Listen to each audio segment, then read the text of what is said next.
Why does sleep seem more impossible the harder you try to catch it? So many of us have found ourselves lying in bed thinking, I need to fall asleep right now, and then felt even more awake. That frustration is incredibly common, and it can make bedtime feel weirdly high pressure. In this video, I'll explain why forcing sleep often backfires, what science says your brain is doing instead, and how to make bedtime feel less like a performance.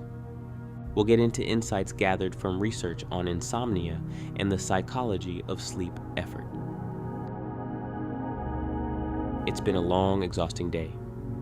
Nighttime arrives, and you know it's one of those days when sleep matters a little too much. Maybe you are already exhausted and desperate to recover. Or it could be that you have something important tomorrow.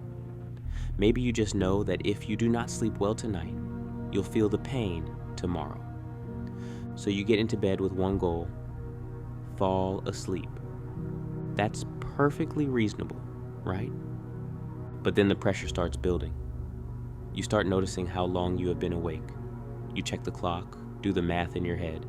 You try telling yourself to just relax and keep calm. And somehow, the more effort you put in, the more awake you feel. It's like bedtime stops feeling like rest and more like a test of whether you can sleep, whether you can stop thinking, whether your body will cooperate on command. And once sleep starts feeling like something you have to achieve, it becomes much harder to get. That is the strange part. The thing you are trying to force is usually the thing that's harder to grasp under pressure. So what is actually happening? Why does trying harder often make sleep more difficult? To understand this, it helps to know that sleep is not something you win by effort. Sleep happens when the nervous system feels safe enough to let go. That means the state you want for sleep is not effort, control, or monitoring.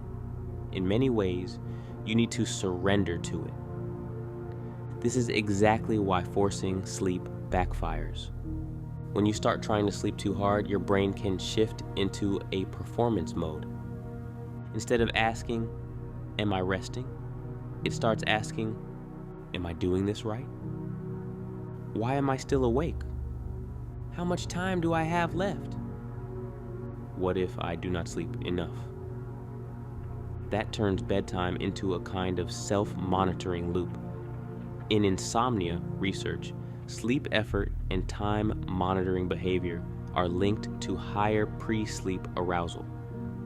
In other words, the more someone starts tracking their sleep, worrying about sleep, or trying to control sleep, the more activated they can become. It is a bit like trying to force your body to relax while also watching it closely. The watching itself keeps you alert. This is why sleep gets harder the more you chase it. It's not because you are failing, but because the act of chasing sleep raises the stakes. Your brain starts interpreting the moment as important, and important moments are not always sleepy moments. There is also an issue of conditioning happening here. If the bed repeatedly becomes a place for wakefulness, worry, and clock checking, insomnia research suggests that the bed itself can become a cue for arousal instead of sleep. So by the time you climb into bed, your nervous system may already be expecting effort. That means sleep is no longer just about physiology. You're also developing a learned pattern where the bed can start to feel like a place where you think, monitor, and try. Another reason this happens is something called sleep effort. The harder people try to sleep, the more they can feel they are doing sleep instead of allowing it. And that effort is exhausting. Sleep is an involuntary bodily process, so treating it like a task can create extra effort and arousal. That mismatch creates tension. You cannot force the brain into sleep the same way you can force yourself through a task. Sleep is not a task. It is more like a release. And the moment you make release into a task, you have a problem. The body also responds to this pressure. When you are tense about sleep, you often become more aware of your heart rate, your breathing, your thoughts, the clock, the room, the noise outside, and every tiny signal that you are still awake. This level of awareness is not neutral, and it keeps the nervous system engaged. So the real issue is not just that you are awake, it is that you are awake and monitoring being awake.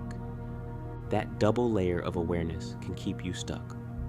The harder you chase sleep, the more your brain treats bedtime like a performance, which is incompatible with letting go.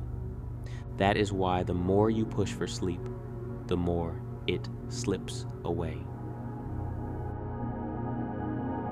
Keeping all of this in mind, it becomes clear that our approach to sleep needs to shift.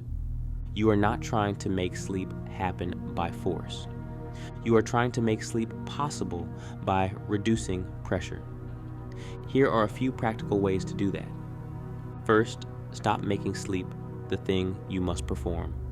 Instead of saying, "I need to sleep now," try saying, "My job is just to rest."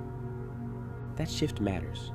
Rest is something you can allow, while sleep is something that tends to follow a restful state. Second, remove the sleep scorekeeping. If you are constantly checking the clock, estimating how much sleep you have left, or mentally grading the night, you are feeding that performance loop. Turn the clock away if you can. Don't count down the hours. In other words, do not keep auditing yourself. The more you monitor the night, the more likely you are to stay activated. Third, get out of bed if you are clearly getting more wound up. If you are lying there frustrated, alert, and increasingly tense, staying in bed can train your brain to link the bed with struggle. A short reset outside the bed can help break that association.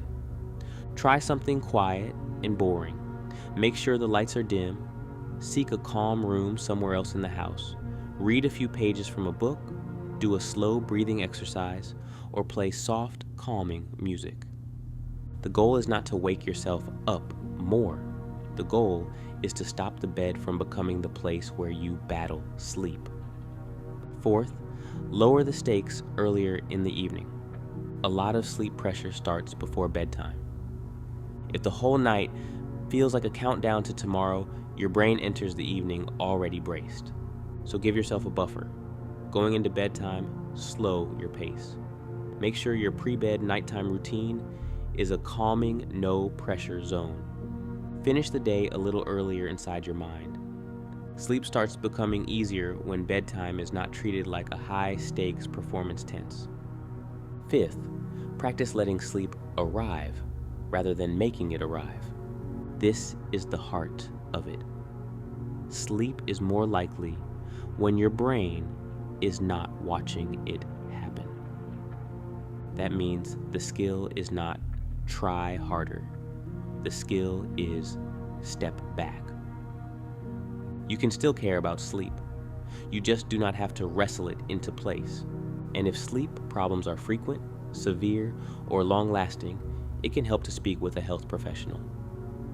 CBTI is the recommended first-line behavioral treatment for chronic insomnia and can make a real difference.